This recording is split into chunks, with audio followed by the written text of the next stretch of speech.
Hey guys, मैं आपकी friend इश्का आ चुकी हूँ मिया एंड कनिष्का की लव स्टोरी का पार्ट 38 लेकर। तो आई होप कि आप सभी को स्टोरी पसंद आ रही होगी। तो चलिए बिना किसी देरी के शुरू करते हैं अपना आज का एपिसोड। पर इससे पहले अगर आप इस स्टोरी को पहली बार सुन रहे हैं या फिर आप इस चैनल पर नए हैं तो चैनल को सब्सक्राइब करके बेल आइकन ज़रूर प्रेस कर दें और साथ ही साथ वीडियो को लाइक एंड शेयर भी कर दें। तो फाइनली आ जाते हैं अपने एपिसोड की तरफ। पर हमेशा की तरह प्रीवियस पार्ट रिव्यू। पिछले भाग में आपने सुना था कि कनिष्का अपने सभी फैमिली मेम्बर्स में जितने भी बच्चे होते हैं सभी को एक साथ पनिश्ड कर देती है। और पनिशमेंट देने के बाद जब उसको ये रियलाइज़ होता है कि काफ़ी टाइम हो गया तो भाग कर वो उनके पास आती है और उनसे माफ़ी मांगते हुए उन्हें अगले दिन घुमाने का वादा करती है। वहीं निया के भी साथ कनिष्का का काफ़ी अच्छा टाइम गुजरता है, यहाँ तक कि निया कनिष्का को बिना किसी वार्निंग के किस कर लेती है, जिससे कनिष्का के दिल के तार हिल जाते हैं। तभी कबाब में हड्डी बनते हुए उन दोनों के बीच रोहन आ जाता है और कनिष्का उसे गुस्से में वहाँ से बाहर ले जाती है। तो ये था हमारा प्रीवियस पार्ट रिव्यू। और अब आगे जैसे ही कनिष्का रोहन को अपने साथ लेकर जाती है तो निया चुपचाप अपने बेड पर बैठ जाती है और अभी जो कुछ भी हुआ कनिष्का और उसके बीच उसके बारे में बड़ी ही शिद्दत से सोचने लगती है। अचानक उस लम्हे को दोबारा से याद करके उसके चेहरे पर स्माइल आ जाती है और साथ ही साथ उसके दिल में गिटार बजने लगते हैं। निया को यकीन ही नहीं हो रहा था कि आज इतने दिनों बाद उसने कनिष्का को किस किया और कनिष्का ने इस पर कोई भी नेगेटिव रिएक्ट नहीं किया। ये निया के लिए किसी मिरेकल से कम नहीं था। हालांकि निया इस बारे में भी सोच रही थी कि आखिर आज कनिष्का को गुस्सा क्यों नहीं आया, पर फिर भी इस बात से ज़्यादा उसे अंदर ही अंदर जो खुशी मिल रही थी वो उसके लिए ज़्यादा इम्पोर्टेंट थी। उधर कनिष्का रोहन को लेकर सीधा लिविंग एरिया में आ जाती है और उसे अपने सामने के सोफे पर बैठाते हुए घूरने लगती है। रोहन जब कनिष्का को इतनी अजीब तरीके से घूरते हुए देखता है तो वो समझ नहीं पाता कि अब उसने क्या गड़बड़ कर दी है। हालांकि कनिष्का इस समय रोहन को घूर रही थी, पर तभी उसके दिमाग में एक बात क्लिक होती है कि आखिर उसे क्या प्रॉब्लम है रोहन से। पहले तो कभी उसने रोहन के साथ ऐसा बिहेव नहीं किया और जहाँ तक वो इस बारे में अगर ठीक से सोचे तो रोहन की गलती ही क्या थी। उसने तो सिर्फ नॉर्मली निया के साथ बात ही की थी, फिर उसे किस बात के लिए इतना गुस्सा आ रहा था। कनिष्का के दिमाग में ये बात चल ही रही थी कि अचानक उसे पीछे से किसी के आने की आहट सुनाई दी। उसने अपनी गर्दन घुमाकर देखा तो एंट्रेंस से मिस्टर यदुवंशी और उनके साथ कनिष्का के अंकल जी अंदर आ रहे थे। देखते ही देखते वो लोग कनिष्का के सामने आकर बैठ गए और उन्हें देखकर रोहन ने उन्हें ग्रीट किया। ग्रीट करने के बाद वो चुपचाप अपने रूम में चला गया। तभी मिस्टर यदुवंशी के चेहरे पर एक गंभीरता छा गई और उन्होंने कनिष्का की तरफ देखते हुए कहा, कनिष्का बेटा, मैं आपसे कुछ दिनों से कुछ बात करना चाहता हूँ। क्या आपके पास टाइम है? अपने दादाजी की ऐसी बातें सुनकर कनिष्का ने सर हिलाते हुए कहा, जी दादाजी, बताइए क्या बात करनी है आपको। इस बार दादाजी ने मिस्टर प्रताप की तरफ एक बार देखा और फिर कनिष्का की तरफ मुड़कर बोले, आपको तो पता ही है कि मैंने इस बारे में आपसे एक हफ्ते पहले भी बात की थी, पर उस वक्त आपने मुझे मना कर दिया था। तो मैंने सोचा कि शायद इसका आपके पास कोई वैलिड रीज़न होगा, पर अब तो धीरे धीरे आपको आए एक हफ्ते से ज़्यादा हो चुके हैं। तो क्या आप हमें आपके आने की अनाउंसमेंट पार्टी रख देनी चाहिए। दादाजी की ये बात सुनकर अचानक कनिष्का की भौहें सिकुड़ गईं, जैसे उसे ये बात पसंद नहीं आई हो। आखिर दादाजी ने इतनी बड़ी बात भी नहीं कही थी। यदुवंशी फैमिली के लिए उनकी पोती का आना एक बहुत बड़ा फेस्टिवल था, तो भला वो उसे पूरे शहर के साथ क्यों नहीं सेलिब्रेट करना चाहेंगे। जल्दी ये सब सोच के कनिष्का ने अपने चेहरे का एक्सप्रेशंस नॉर्मल कर लिया और फिर दादाजी की तरफ देखते हुए बोली, "अ, बस इतना ही।" कनिष्का की बातें सुनकर दादाजी समझ गए कि उनकी पोती उनसे क्या पूछने की कोशिश कर रही है। तभी मिस्टर प्रताप ने कनिष्का की तरफ देखते हुए कहा। कनिष्का बेटा, एक्चुअली हम कुछ और भी पूछना चाहते हैं। वो मैं आई मीन हम ये पूछना चाहते हैं कि क्या हम आपकी और नेहा की रिलेशनशिप का अनाउंसमेंट उसी दिन कर सकते हैं। जैसे ही कनिष्का ने अपने अंकल की ये बात सुनी तो उसकी आंखों का एक्सप्रेशन चेंज हो गया और वो उन्हें घूर कर देखने लगी। कनिष्का समझ नहीं पा रही थी कि आज उसके दादाजी और उसके अंकल को हुआ क्या है। अचानक से वो लोग इस बारे में क्यों बात कर रहे हैं। तभी उसे इस बात का रियलाइज हुआ कि आखिर उन्होंने कुछ गलत भी तो नहीं कहा। अगर वो निया की गर्लफ्रेंड है तो उसे कोई प्रॉब्लम होनी ही नहीं चाहिए। अगर उसकी फैमिली को इस दुनिया के सामने बताने में कोई प्रॉब्लम नहीं है तो कनिष्का को क्यों है। पर फिर भी कनिष्का ने इस बात से साफ साफ इनकार कर दिया और अपनी बात रखते हुए दादाजी से बोली, दादाजी, मुझे पता है कि आपने मेरी वजह से अभी इस पार्टी को पेंडिंग में डाल रखा है, पर उसके लिए मैं आपको बहुत बहुत धन्यवाद देती हूँ। लेकिन रही बात मेरे और मियाँ के रिलेशनशिप के अनाउंसमेंट की, तो मुझे लगता है कि ये हमारी पर्सनल लाइफ है और मैं नहीं चाहती कि इसकी कोई भी पब्लिक अनाउंसमेंट हो। क्या आप मेरी बात से सहमत हैं? कनिष्का की बातें सुनकर दादाजी ने कोई रिएक्ट नहीं किया। उन्हें अपनी पोती की बात ज़्यादा बुरी नहीं लगी। शायद वो भी अपनी जगह पर सही थी। आखिर ये कनिष्का और नेहा की पर्सनल लाइफ थी और उनकी पर्सनल चॉइस भी। तो इस बारे में अनाउंसमेंट करना ना करना उनके हाथ में था। तो दादाजी ने हामी भरते हुए कहा, अब ठीक है, मैं आपकी बातों से 100% एग्री करता हूँ, लेकिन अब हम आपकी वेलकम पार्टी तो रख सकते हैं या फिर इसमें भी आपको कोई ऐतराज़ है?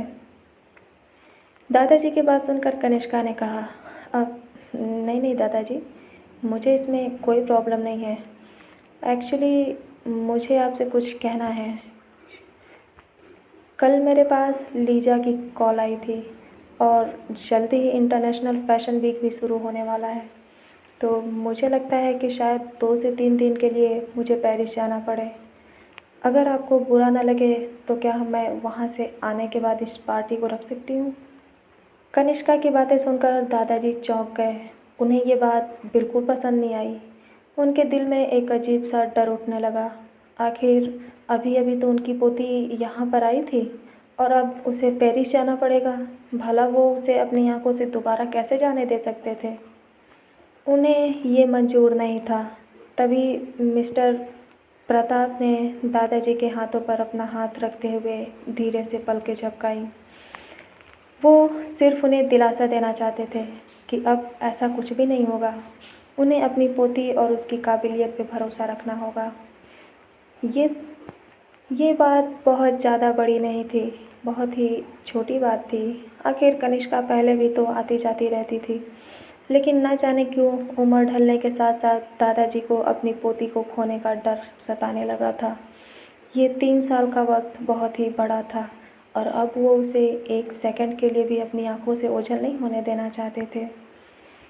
कनिष्का उनकी परेशानी समझ गई और उसने भी दादाजी के हाथों को पकड़कर उन्हें सांत्वना देते हुए कहा, दादाजी, मुझे पता है मैंने आपको बहुत तकलीफ़ दी है, पर आप मेरा यकीन करिए, आज के बाद से ऐसा कुछ नहीं होगा। मैं आपसे वादा करती हूँ। आज से हर पल, हर वक्त, हर सेकंड, हर मिनट मैं अपनी फैमिली के लिए हूँ।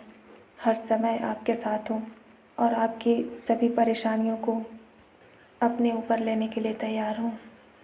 वैसे तो दादाजी काफ़ी परेशान लग रहे थे, पर कनिष्का की बातें सुनने के बाद उनके दिल को थोड़ी तसल्ली मिली और उन्होंने भी हामी भरते हुए कहा, अब ठीक है, मैं इतने दिनों तक इसका वेट कर रहा था, तो कुछ दिन और सही, पर तुम्हें मुझसे वादा करना होगा, तुम अपना ध्यान रखोगी और जल्दी ही वापस आओगी। इस पर कनिष्का ने मुस्कुराते हुए अपना सर हामी में हिलाते हुए कहा, ठीक है दादाजी। धीरे धीरे वक्त गुजरता गया और रात हो गई। फाइनली डिनर का टाइम हो गया। सभी लोग एक एक करके अपने कमरे से डाइनिंग टेबल पर आ गए। आज दादाजी और उनके बेटे मिस्टर प्रताप के साथ साथ कनिष्का भी डाइनिंग टेबल पर पहले से ही मौजूद थी। सिया, वंश, रोहन और मिसेज यदुवंशी के साथ साथ निया भी अपने रूम से आ गई। आज लगभग पूरी यदुवंशी फैमिली थी। सिर्फ कनिष्का की आंटी डिनर पर नहीं थी क्योंकि उनकी 2 दिन की ट्रिप थी और वो कल इवनिंग में वापस आने वाली हैं। जैसे ही निया कनिष्का के सामने वाली चेयर पर आकर बैठी तो उसकी नज़र कनिष्का की आंखों से जा टकराई और वो उसे देखने के बाद झट से अपना सर नीचे करके डिनर करने लगी। कनिष्का समझ गई कि निया उसे अवॉइड कर रही है। क्या कुछ देर पहले वो डेयरिंग गर्ल नहीं लग रही थी? अचानक कभी कभी उसके पास इतनी हिम्मत कहाँ से आ जाती है? अभी के निया को देखकर ऐसा लग रहा था कि जैसे उसे कुछ पता ही नहीं कि कुछ देर पहले क्या हुआ था। कनिष्का एक नज़र उसे देखती है और फिर अपनी नज़र नीचे करके अपना डिनर करने लगती है। कुछ देर तक डिनर करने के बाद सभी लोग अपने अपने कमरे में चले जाते हैं, पर कनिष्का चुपचाप जाकर लिविंग एरिया में सोफे पर बैठ जाती है। शायद वो कुछ सोच रही थी। वैसे आज उसे अपने रूम में जाने के लिए कोई भी परेशानी नहीं थी, पर इस समय कुछ बिजनेस की प्रॉब्लम थी जो उसके दिमाग में चल रहा था। वैसे तो कनिष्का के इंडिया से बाहर जाने के फैसले पर दादाजी ही परेशान थे, पर आज कनिष्का को भी अपने मन में एक अजीब सी बेचैनी हो रही थी। वो पहले वाली कनिष्का होती तो शायद उसे जाने में कोई प्रॉब्लम नहीं थी, लेकिन अभी वाली कनिष्का के दिल में धीरे धीरे कुछ फीलिंग्स डेवलप होने लगी थी जो शायद कुछ नई सी और अलग सी थी। कनिष्का समझ नहीं पा रही थी कि इंडिया से बाहर या फिर यदुवंशी पैलेस से बाहर जाने के नाम पर उसके दिल में ये अजीब सी बेताबी क्यों हो रही है। उधर निया कनिष्का के रूम में आने का वेट कर रही थी। हालांकि उसका दिल धड़क भी रहा था कि कहीं कनिष्का जब रूम में आएगी तो वो उसे कैसे फेस करेगी, पर इसके बावजूद भी वो उसे देखने के लिए काफ़ी बेचैन थी। कुछ देर तक यूं ही सोचने के बाद कनिष्का अपनी जगह से खड़ी हो गई और वो रूम में जाने के लिए सीढ़ियों पर आ गई। पर जैसे ही वो रूम की तरफ मुड़ने ही वाली थी कि तभी उसके फ़ोन पर कुछ नोटिफिकेशंस आईं। उन नोटिफिकेशंस को देखने के बाद कनिष्का को ध्यान आ गया कि उसने तो अभी ड्राफ्ट्स सेलेक्ट किए ही नहीं हैं और उसने अपने कदम पीछे कर लिए स्टडी रूम की तरफ जाने के लिए। डिजाइन्स ड्राफ्ट चेक करते करते कनिष्का को पता ही नहीं चला कि कब 2 घंटे निकल गए और इधर निया उसका वेट करते करते हमेशा की तरह सो गई। उसे आज भी लग रहा था कि शायद कनिष्का उसे अवॉइड करने की कोशिश कर रही है, पर उसे क्या पता था कि इस बार कनिष्का चाहकर भी उसके पास नहीं आ पाई। जब कनिष्का ने देखा कि रात के 11 बज चुके हैं तो वो भागकर अपने रूम में आ गई और रूम लॉक करते ही जैसे ही वो अपनी बेड की तरफ बढ़ी तो उसकी नज़र सोती हुई निया पर पड़ी। निया अब भी वेटिंग पोजीशन में ही सोई थी। उसे देखकर ऐसा लग रहा था कि जैसे वो किसी का इंतज़ार कर रही हो। धीरे धीरे कनिष्का बेड के पास आ गई और वो हमेशा की तरह अपना पिलो और चादर लेकर सोफ़े की तरफ गई, पर जैसे ही वो सोफ़े की तरफ गई तो न जाने उसके दिल में एक अजीब सी हलचल मची और फिर वो अपनी चादर और पिलो सोफ़े पर रखकर निया की तरफ मुड़ गई। उसकी नज़र निया के चेहरे पर जा टिकी। निया इस समय बहुत ही गहरी नींद में सो रही थी, पर पहले की तरह उसके चेहरे पर बेचैनी या मायूसी नहीं थी। आज बहुत ही ज़्यादा सुकून था जो कनिष्का ने इससे पहले शायद कभी नहीं देखा था। कनिष्का को इस बात का एहसास भी नहीं हुआ कि निया को देखते देखते कब वो उसके पास आकर खड़ी हो गई और अब वो उसमें पूरी तरह खो गई थी। धीरे धीरे कनिष्का निया के बगल में बैठ गई और उसके गालों पर जो 1-2 बाल आ रहे थे उसे बड़े ही प्यार से सावधानी के साथ उसके कानों के पीछे फंसाने लगी। कनिष्का के छूते ही निया को एक अजीब सी फीलिंग्स हुई।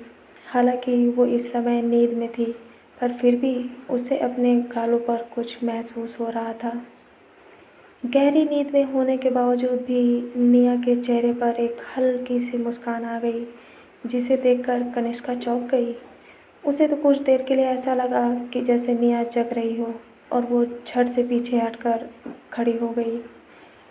पर जब उसने करीब 30 सेकंड तक निया को एब्जॉर्ब किया तो उसे पता चला कि निया सच में नींद में है। उसने धीरे से निया को बेड के बीचों बीच लेटाया और उसे चादर ओढ़ाने लगी। पर जैसे ही वो चादर उड़ाते उड़ाते उसे उसके चेहरे के पास पहुंची तो वहीं जम गई। निया के चेहरे की खूबसूरती इस समय अपने पीक पर थी और कनिष्का की नज़र उस पर से हट ही नहीं रही थी। उसे निहारते हुए कनिष्का की नज़र आकर उसके होठों पर टिक गई, और जैसे ही निया के नाजुक गुलाबी होठों पर कनिष्का की नज़र पड़ी तो उसे उस पल के बारे में याद आने लगा जब निया ने उसे किस किया था। अचानक जैसे ही उसे निया के होठों का एहसास हुआ तो उसके दिल की धड़कन एक बार फिर से तेज हो गई। ना चाहते हुए भी कनिष्का धीरे धीरे निया की तरफ बढ़ने लगी और वो अपने ऊपर का कंट्रोल खोती जा रही थी।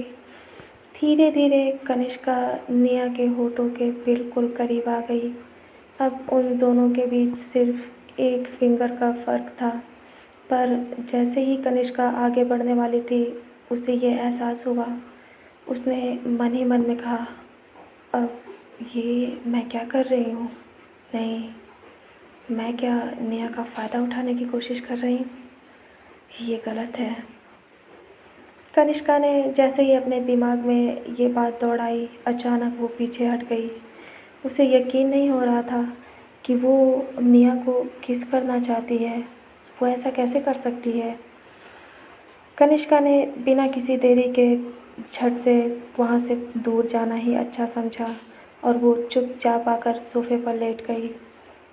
सिर्फ लेटी ही नहीं बल्कि उसने निया को पूरी तरह इग्नोर करने के लिए अपने मुंह पर एक तकिया भी रख लिया, और अब वो कुछ भी नहीं देखना चाहती थी। उसके दिल की धड़कन अभी भी तेज़ थी। उसे देखकर ऐसा लग रहा था कि जैसे वो अपनी पूरी ताकत से खुद पर कंट्रोल करना चाह रही हो। जल्दी ही कनिष्का ने पूरी तरह खुद पे कंट्रोल पा लिया और वो अपनी सोच में कहीं गुम हो गई और उसे पता ही नहीं चला कि कब उसकी आँख लग गई। सुबह के 8 बजे यदुवंशी पैलेस, डाइनिंग टेबल। सभी मेंबर्स हमेशा की तरह ब्रेकफास्ट के लिए बैठ गए थे और कनिष्का के आने का इंतज़ार कर रहे थे। निया भी कल की तरह ही आज जल्दी उठ गई और उसने कनिष्का की कॉफ़ी रेडी करके उसकी सीट के पास रख दी। हमेशा की तरह कनिष्का रेडी होकर अपने बिजनेस सूट में सीढ़ियों से नीचे आते दिखी। उसके कानों में ब्लूटूथ लगा था और वो इस समय किसी से बात करते हुए आ रही थी। जैसे ही कनिष्का को सब लोगों ने ऑफिस ड्रेस में देखा तो वो हैरान लगने लगे और एक दूसरे की शक्ल देखने लगे। कनिष्का भी अपने दुनिया में खोई हुई थी और वो बातें करते हुए आकर सीट पर बैठ गई। उसने जैसे ही अपनी कॉल कट की वो चुपचाप ब्रेकफास्ट करने लगी और साथ में कॉफ़ी भी पीने लगी। कुछ देर तक यूं ही अपना ध्यान पूरी तरह ब्रेकफास्ट में लगाने के बाद अचानक उसे एहसास हुआ कि कुछ अजीब है और उसने अपना सर उठाकर सामने की तरफ देखा। जब उसने अपना सर उठाकर सामने देखा तो उसने ये नोटिस किया कि डाइनिंग टेबल पर बैठे 4 लोग एकटक उसे ही घूर रहे हैं। कनिष्का ने थोड़ी अपनी भौहें चढ़ा ली, जैसे वो पूछ रही हो कि क्या हुआ, क्या कुछ गलत है? सब लोग उसे ऐसे क्यों देख रहे हैं? अब वंश, सिया और रोहन, इन तीनों की आंखों में गुस्सा था और निया चुपचाप बैठी कनिष्का की शक्ल देख रही थी। कनिष्का को थोड़ा अजीब लगा। वो ये समझ नहीं पा रही थी कि आखिर इन लोगों को आज हुआ क्या है। अपनी खा जाने वाली नज़रों से कनिष्का को क्यों देख रहे हैं। तभी इस सन्नाटे को तोड़ते हुए रोहन ने कहा, कनिष्का, क्या तुम्हें सच में कुछ याद नहीं?" इस पर कनिष्का ने अनजान लगते हुए कहा, नहीं, क्यों, आज कुछ खास है?" कनिष्का ने बस इतना कहा ही था कि सिया ने अपना कांटा ऊपर उठा लिया और उसने कनिष्का को एम करते हुए कहा, दीदू, खबरदार, खबरदार, आपने अगर ये कहा कि आज आप अपना वादा तोड़ रही हैं। कनिष्का अब और भी ज़्यादा कंफ्यूज हो गई। उसे समझ नहीं आ रहा था कि आखिर उसने अपना कौन सा वादा तोड़ लिया। तभी वंश ने बड़ी मासूमियत से कहा, दीदू, आप कैसे भूल सकती हैं, आज हमें घूमने जाना था, फिर आज ऑफिस की ड्रेस में आप क्यों हैं? वंश की बातें सुनकर अब फाइनली कनिष्का को याद आया और उसने अपने सर पे हाथ रख लिया। वो तो भूल ही गई थी कि आज उसने सबको घुमाने का वादा किया था। कनिष्का के चेहरे पर अब 12 बज गए। वो समझ नहीं पा रही थी कि आखिर अब अपना काम और अपनी फैमिली दोनों को कैसे मैनेज करें। तभी उसने हड़बड़ाते हुए कहा, हाँ हाँ, मुझे याद है कि हम लोग आज घूमने जाने वाले थे। एक मिनट रुको, मैं अभी डेविड से बात करती हूँ। पहले मेरी फैमिली, हाँ, फिर मेरा काम। ये कहते हुए कनिष्का ने अपना फ़ोन उठाया और एक कॉल ब्लूटूथ में कनेक्ट की। उसने लगभग काफ़ी ओरिजिनल एक्टिंग करते हुए कहा, हेलो डेविड, एक काम करो, आज तुम मेरी सारी मीटिंग कैंसिल कर दो। मेरा आज का पूरा समय सिर्फ़ और सिर्फ मेरी फैमिली और मेरे छोटे भाई बहन के लिए है। आज मैं कोई भी मीटिंग नहीं अटेंड करने वाली हूँ। ये सुनकर सभी लोगों के चेहरे खिल गए, पर ये खुशी ज़्यादा देर तक नहीं टिकी। कनिष्का ने आगे कहा, क्या क्या कहा तुमने? यूके से क्लाइंट आने वाले हैं? ओह, एसके ग्रुप ऑफ कंपनीज के साथ कोलैबोरेशन करना चाहते हैं? ओह, अ, क्या ये मीटिंग हम कल नहीं कर सकते? देखो, मेरी फैमिली मेरे लिए बहुत इम्पोर्टेंट है और मैं एक छोटी सी मीटिंग के लिए अपनी बड़ी सी फैमिली को कैसे छोड़ सकती हूँ। कनिष्का ने अपनी एक्टिंग को आगे कंटिन्यू करते हुए कहा, "अ, क्या कोई हमारे पास ऐसा रास्ता है जिससे हम अपनी मीटिंग और अपनी फैमिली दोनों को एक साथ एडजस्ट कर सकें?" इस पर बाकी लोगों ने अपनी भौवें चढ़ा ली और अब वो कनिष्का को घूर घूर कर देखने लगे। शायद उन्हें हल्का हल्का शक हो रहा था कि कनिष्का एक्टिंग कर रही है, पर वो इस बात को कैसे मानते, क्योंकि इससे पहले तो कनिष्का ने ऐसा कुछ भी नहीं किया था।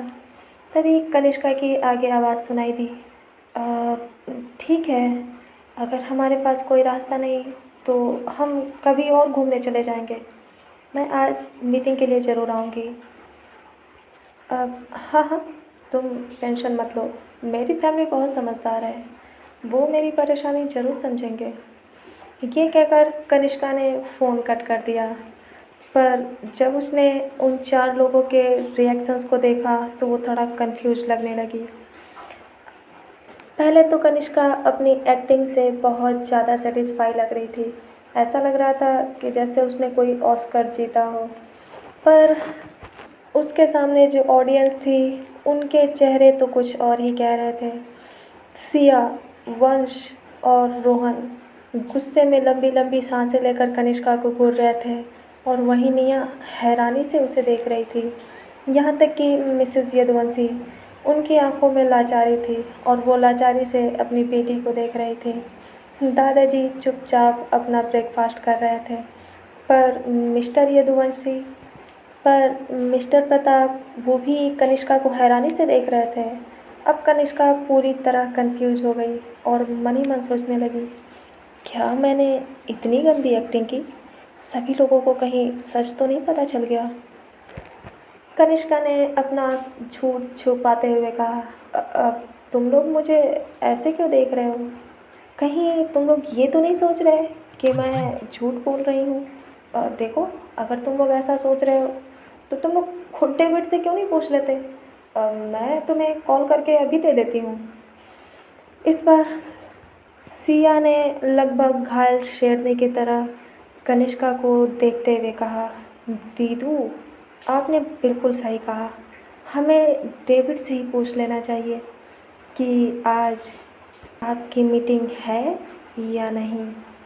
सिया की ऐसी बातें सुनकर कनिष्का थोड़ा कंफ्यूज हो गई। वो उसने तो बस यूं ही कहा था, उसे क्या पता था कि सिया सच में डेविड से बात करने के लिए रेडी हो जाएगी। अभी कनिष्का ये सोच ही रही थी कि तभी सिया ने कहा, "अ, डेविड, तुम खुद क्यों नहीं बता देते कि सच क्या है?" सिया की ऐसी बातें सुनकर कनिष्का हैरान हो गई और वो हैरानी भरी नज़रों से सिया की तरफ देखने लगी। सिया ऐसे क्यों बात कर रही है, जैसे डेविड उसके सामने ही है। जैसे ही कनिष्का के दिमाग में ये बात आई तो उसके चेहरे का रंग उड़ गया और उसके हाथ में जो स्पून था वो प्लेट में ही छूट गया। तभी उसके कानों में एक डरी सहमी और लगभग गिड़गिड़ाती हुई आवाज़ आई, गुड मॉर्निंग बॉस। पीछे से किसी भीगी बिल्ली की तरह डेविड कनिष्का के सामने आकर खड़ा हो गया और उसने मन ही मन गिड़गिड़ाते हुए कहा, अरे बॉस, कम से कम मेरा नाम यूज करने से पहले मुझे थोड़ी हिंट तो दे देती। अगर आप ऐसे ही बदलती रही तो मुझे किसी दिन हार्ट अटैक ना आ जाए। भला आप में ऐसा बदलाव कब से आ गया? डेविड की शक्ल देखकर कनिष्का के चेहरे पर गुस्सा आ गया और वो उसे ऐसे देख रही थी कि जैसे आज वो उसका खून कर देगी। उसने कभी सोचा भी नहीं था कि उसका प्लान इतनी बुरी तरह से फ्लॉप होगा। न सिर्फ उसका भांडा फूटा, बल्कि वो तो कोई बैकअप प्लान भी बनाने के लायक नहीं रही। अचानक उसने फिर से अपनी नज़र सब पे घुमाई और इस बार उसके चेहरे पर लाचारी थी। सभी लोग अब उसे पूरी तरह से घूर रहे थे। देविका मॉम ने अपने सर पे अपना हाथ रख लिया। उन्हें तो यकीन ही नहीं हो रहा था कि उनकी बेटी आज पूरी तरह से फंस गई। तभी कनिष्का ने डेविड की तरफ अपना दांत पीसते हुए कहा, डेविड, तुम यहाँ क्या कर रहे हो? इस पर डेविड ने अपने आप को संभालते हुए कहा, बॉस, मैं तो आपको रिसीव करने आया था। आज यूके के क्लाइंट आने वाले हैं। डेविड की बात सुनकर सिया ने मन ही मन में कहा, बॉस का चमचा एक झटके में बदल गया। अब इनकी चोरी पकड़ी गई है तो देखो कैसे बहाने बना रहे हैं। सिया से अब ये सब चीज़ें बर्दाश्त नहीं हो रही थी और उसने अपना स्पून प्लेट में पटकते हुए कहा, दीदू, अगर आप दोनों का नाटक ख़त्म हो गया हो तो क्या हम ये जान सकते हैं कि आज हम सब घूमने जा रहे हैं या नहीं? सिया की ऐसी बातें सुनकर अब फाइनली कनिष्का ने हार मान लिया और उसने थोड़ा गंभीर लगते हुए कहा, "अ, ठीक है, अगर तुम लोगों ने इरादा कर ही लिया है तो तुम लोग घूमने जाओगे।"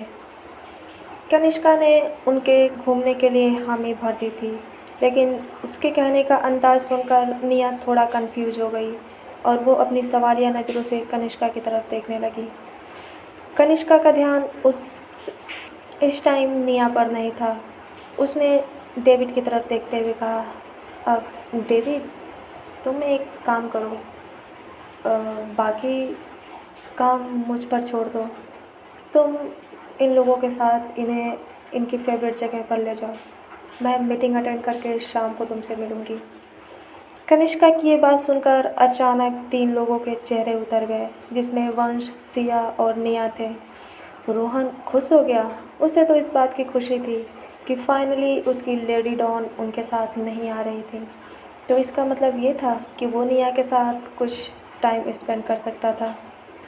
पर जहाँ एक तरफ रोहन खुश हो रहा था, वहीं दूसरी तरफ निया पूरी तरह से उदास हो गई। उसके चेहरे पर जो एक्साइटमेंट थी वो गायब हो गई। वहीं सिया, वो भी उदास लगते हुए कनिष्का की तरफ देखने लगी। हालांकि वो कनिष्का से डरते थे, लेकिन गलत कामों में। सही कामों में उन्हें कनिष्का के साथ एंजॉय करने में बहुत मज़ा आता था, क्योंकि कनिष्का उनकी हर सिचुएशंस में उनका ध्यान रखती थी और बहुत ही रिस्पॉन्सिबल भी थी। सिया ने उदास लगते हुए कहा, दीदू आप ऐसा कैसे कर सकते हो? पहले तो आप रेडी नहीं थे और अब आप चाहते हो कि हम आपके बिना जाएं? नहीं, हमें नहीं जाना। हालांकि सिया घूमने से मना कर रही थी, पर कनिष्का को पता था कि ये सब ऊपर से है। आज इनका घूमने का मन था और वो अपनी पर्सनल मीटिंग्स की वजह से इनकी खुशियों को तबाह नहीं करना चाहती थी। तो कुछ देर के समझाने के बाद फाइनली वो लोग रेडी हो गए और कनिष्का ने डेविड को भी उसका काम समझा दिया। हालांकि कनिष्का ने डेविड को ऑर्डर दिया था, पर डेविड इस काम के लिए बिल्कुल रेडी नहीं था, पर वो कुछ कर भी नहीं पाया क्योंकि ये ऑर्डर उसकी बॉस का था। ऐसा पहली बार था जब कनिष्का कहीं अकेले जा रही थी और अपनी फैमिली को भी कहीं अकेले भेज रही थी। ये कनिष्का के लिए आसान नहीं था। उसका दिल अपनी फैमिली के लिए हमेशा डरता रहता था।